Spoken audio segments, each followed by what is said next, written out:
Salut à tous, vous êtes bien sur la chaîne qui parle de Stranger Things toute l'année. Comme d'hab, on va revenir sur l'actu de la série, avec encore des déclarations d'acteurs, David Harbour en l'occurrence. Et fidèle à sa réputation, le chef de Hawkins aime toujours autant parler. Tant mieux, on va apprendre encore plein de trucs qui seront sujets à des théories. On va aussi parler de nouveaux romans, encore je sais. Et oui, celui-là, je me laisse encore un peu le temps de le lire, et puis peut-être à ceux qui n'ont pas encore de se le procurer. Et après on prendra le temps d'en parler lors d'une vidéo complète dessus. Mais pour commencer, on va revenir sur les sondages de la dernière fois. Non mais c'est vrai parce que la dernière fois je me suis dit ouais c'est bien beau de faire des sondages, mais ce serait encore mieux si on voyait les résultats ensemble. Hein. Donc à la question concernant la nouvelle série de comics, quand je vous disais si ça vous intéresserait ou pas, dans la grande majorité vous avez plutôt été très enthousiaste.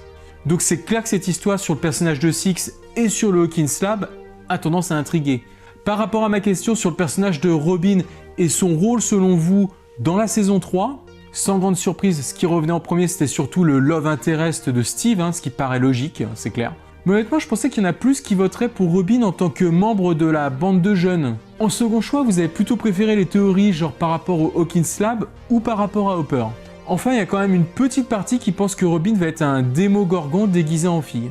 Je vois qu'il y en a qui l'aiment pas déjà. Et finalement, Robin, un démogorgon, ça paraîtrait plus qu'évident, hein. Les démogorgons aiment le froid, Robin travaille chez un marchand de glace. C'est intéressant parce que maintenant déjà, les camps se forment entre les pro-Robin et les autres. En tout cas, merci pour vos réponses, et au passage, désolé pour ceux qui regardent cette vidéo devant leur télé, parce que je crois que vous pouvez pas voter. Oui, je parle de toi. Voilà, maintenant qu'on est revenu sur tout ça, on peut commencer.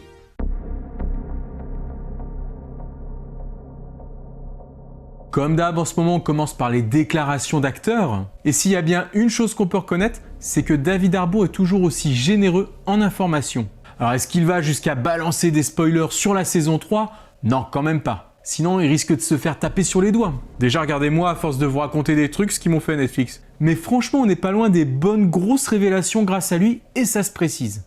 Et c'est à l'occasion du Bahrain Comic Con que l'acteur s'est un peu plus ouvert sur cette saison qui se fait désirer, avec 4 gros axes de révélation. Premièrement, le plus connu dont on avait déjà pu parler, sa relation avec Eleven. Ici, pas de grosse surprise. David nous confirme que la relation de père pour son personnage est complexe. Il précise qu'Eleven va découvrir les choses de l'adolescence et que pour Jim ce sera loin d'être facile à gérer. Il ne réglera pas forcément ses histoires avec l'ado de la meilleure façon, comme la saison 2 avait pu nous en donner un avant-goût. Il est bourru, un peu pâteau avec la jeune fille. Il a du mal à trouver un juste équilibre pour son comportement dans cette relation père-fille. Mais la saison 3 nous permettra de voir un peu plus d'après lui comment Hopper appréhendra vraiment son rôle de père. D'ailleurs peut-être pouvons-nous nous attendre à un renfort féminin dans cette relation, en l'occurrence celui de Joyce qui pourrait servir de médiateur entre les deux protagonistes. Et ce peu importe la relation qu'elle entretiendra avec Jim dans la saison 3. On pourrait en outre imaginer un rapprochement de Joyce avec Eleven, parce que pour le moment, elles n'ont eu que peu de contacts en 2 saisons finalement. Deuxième axe évoqué par ce bon David, celui du Mind Flyer et de l'Upside Down. Il rappelle dans un premier temps que le mal est toujours là-bas. Bon, en même temps, quand on a vu la fin de la saison 2, on comprend aisément que ce sujet sera toujours d'actualité. En revanche, il ajoute, et là ça devient intéressant, que le monstre de l'ombre a différentes techniques qu'il pourrait employer la saison prochaine pour revenir à Hawkins. En rappelant au passage les formes du mal dans les saisons 1 et 2, il sous-entend donc que dans la saison 3, il devrait se manifester sous une nouvelle forme. Et ça nous rappelle de suite l'affiche, avec ces sortes de grosses pattes d'araignée. D'ailleurs, David emploie le mot araignée pour désigner cette nouvelle créature que l'on voit sur l'affiche. Est-ce vraiment un nouveau monstre? Ou est-ce la forme que le Mind Flyer en personne a trouvé pour s'introduire dans notre monde? Après, l'acteur parle ici de technique, donc ça peut être un nouveau pouvoir du monstre que nous allons découvrir. Peut-être celui de se transformer en quelque chose de différent, ou alors celui de transformer les choses et les êtres vivants directement dans notre monde. Et comme je disais la dernière fois, on peut aussi imaginer une aide volontaire ou non venant de notre côté. Peut-être d'organisations secrètes qui cherchent à reproduire les expériences du Hawkins Lab. Et d'ailleurs, on en revient aussi à ce problème de portail. Car quand même, pour revenir dans notre monde, il faudra bien en réouvrir un, après celui qu'Eleven a fermé. Je vous invite d'ailleurs à voir ma vidéo sur ce sujet.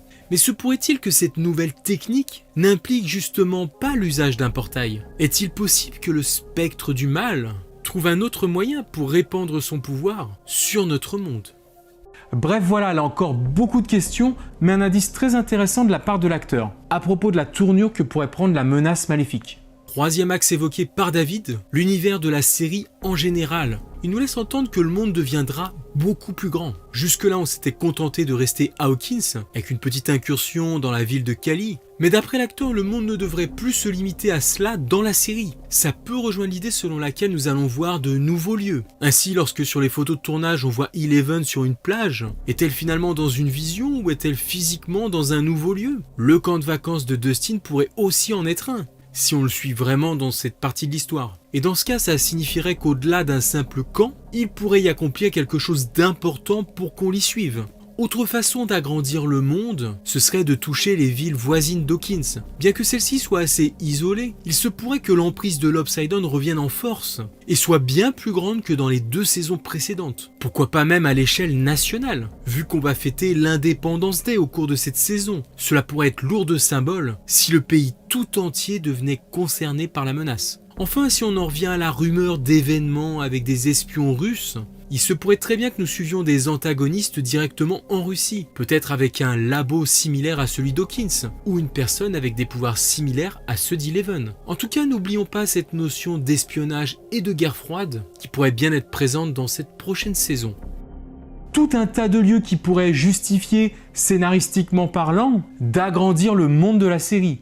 Mais David ajoute un dernier point. Selon ce bon David qui décidément ne s'arrête plus quand on y met une pièce, est sans doute l'axe le plus important évoqué ici, donc accrochez-vous, il y a un événement majeur à la fin de la saison 3 qui changera radicalement le cours du reste de la série. Alors ça fait mal. Il se contente pas de déclarer que la fin sera géniale ou quoi, mais réussit vraiment à susciter notre attention. Et cette phrase sonne d'ailleurs comme une sorte de glas sur l'un des personnages. Quelque chose d'irréversible. Doit-on déjà commencer à trembler pour la vie de l'un d'entre eux, l'un des personnages principaux? Il y a d'ailleurs des gens qui, suite à cette déclaration, ont directement évoqué Mike pour cible, bien que très surprenant, ce serait une fin très radicale pour le coup. Mais ça paraît quand même étrange de faire mourir un perso aussi important.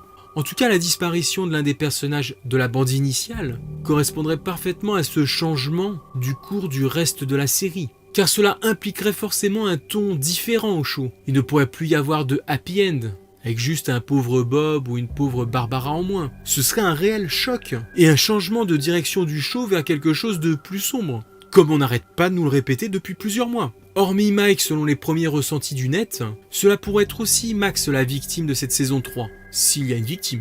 Et oui, rappelez-vous la photo sur Insta où Millie la serre dans ses bras, parce qu'elle est triste de la quitter à la fin du tournage. Certains y voyaient même là la fin de la série, mais peut-être que finalement ils étaient pas si loin de la vérité, et que cela pourrait bien symboliser une fin, mais plutôt celle de Sadie dans le show. En plus, on a vu que Billy, son frère, allait sûrement aussi être impliqué dans la fin de la saison, avec sa voiture sur le tournage de ce qui ressemblerait au final. Ça pourrait se tenir, elle pourrait être plus mise en avant pour cette fin de saison, et donc être plus exposée.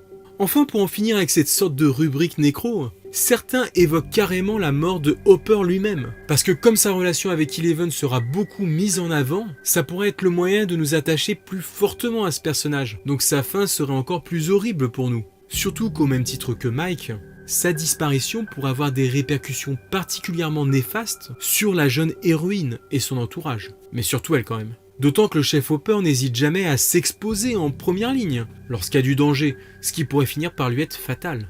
Et d'ailleurs, on ne le voit pas sur les photos de tournage de ce qui ressemblerait au final de la saison. Donc ça a de quoi laisser dubitatif.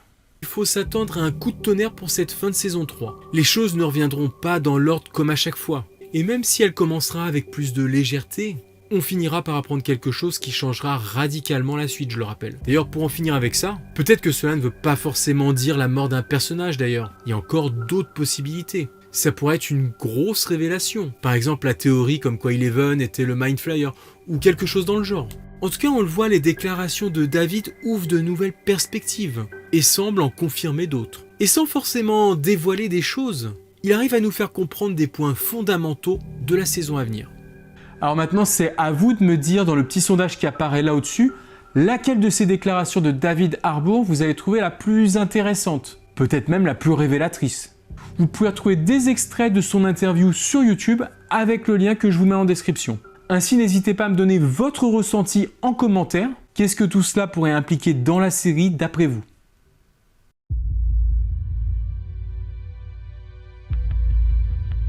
On continue avec les romans, décidément bientôt il y aura plus de livres que d'épisodes de la série, si ça continue. Alors ce coup-ci c'est Max qui va être mis à l'honneur dans le prochain roman. Bien joué à ceux qui l'avaient proposé dans les commentaires la dernière fois. Le roman s'intitulera Stranger Things Runaway Max. Donc là on est une fois encore sur un préquel de personnages. On devrait y apprendre un peu plus en détail ce qui s'est passé pour Max en Californie et sur son père. Et surtout les raisons précises qui les ont poussé, sa mère et son beau-père, à s'éloigner de lui justement en venant à Hawkins. On y retrouvera donc aussi Billy, qui devra une fois encore jouer les méchants grands frères. Ou alors peut-être qu'on va le découvrir sous une nouvelle facette, et moins négative, qui sait. En tout cas le sujet est très bon et ça sort le 4 juin, le même jour que la sortie du livre sur Hopper. Ce qui est déjà sûr, c'est que ce ne sera pas celui-là, le 3e roman qu'on attend, qui devra être traduit aux éditions Lumen. Donc il y en aura peut-être encore un autre. Celui sur Max, il sortira chez nous aux éditions Hachette, et ce, dès le lendemain de sa parution américaine, donc autrement dit le 5 juin. D'ailleurs, comme ça commence à faire pas mal de choses qui vont arriver, on va essayer de résumer tout ça sur une sorte de petit schéma. Voilà. Donc déjà, on a eu la mini-série de comics à propos de Will, la bible de la série World Turned Upside Down, que je vous conseille. Donc tout ça, c'est en anglais par contre. On a eu début mars le premier roman Suspicious Minds en français cette fois. Pour la suite, il y a les comics sur Six qui vont arriver à partir du 4 mai en anglais par contre. Le roman Runaway Max sort le 4 juin et le 5 en français. Et le 4 juin aussi, on aura le roman sur Hopper, Darkness of the Age of Dawn. Donc si ça fait comme Suspicious Minds, on va se dire le mois suivant pour la sortie en français chez Lumen. Donc ce qui coïnciderait à peu près avec la sortie de la saison 3, qui est pour le 4 juillet. Vous vous rappelez ce putain d'été 2019 là qu'on attendait? Alors comme il est beaucoup question de 4 dans toutes ces dates, est-ce qu'il y aura peut-être quelque chose pour le 4 avril? Quelque chose qu'on n'attend plus? Ma petite théorie perso, je me dis peut-être que le trailer on l'aura le 4 avril, parce que là dans les mois qui arrivent, à chaque fois que c'est le 4, il y aura quelque chose. D'ailleurs le 4 avril, il y aurait aussi une histoire d'avant-première, mais comme j'ai pas d'infos précises, je préfère pas m'avancer plus pour le moment. Si vous avez des infos à ce sujet, n'hésitez pas à les partager d'ailleurs. Et dans tous les cas, vous comme moi, on se tient au courant.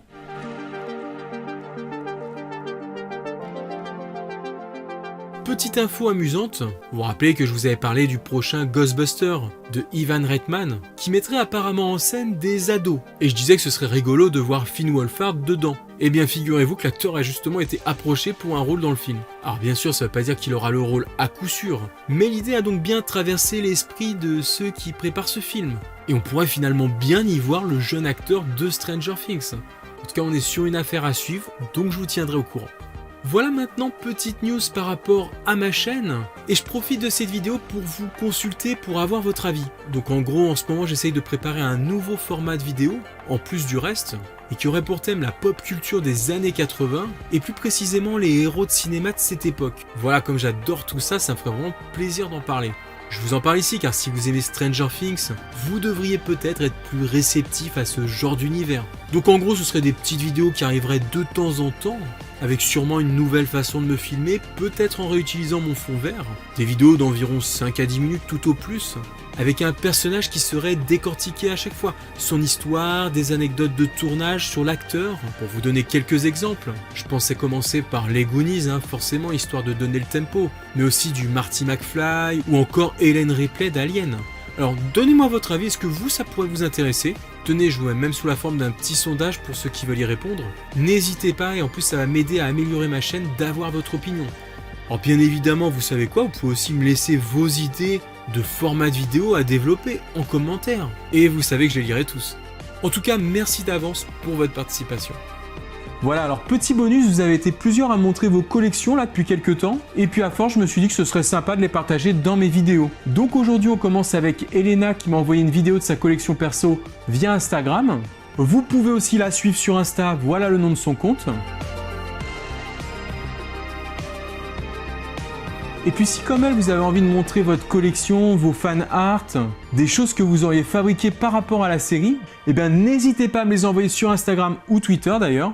Et de temps en temps, j'en diffuserai quelques-unes. Et puis pour ceux qui m'en avaient déjà envoyé dans le passé, vous pouvez me faire une petite piqûre de rappel, à mon avis, ça me fera pas de mal. Pour finir, je tenais à vous remercier pour vos likes et tous vos partages. On se retrouve la semaine prochaine pour de nouvelles choses étranges. Ciao les amis.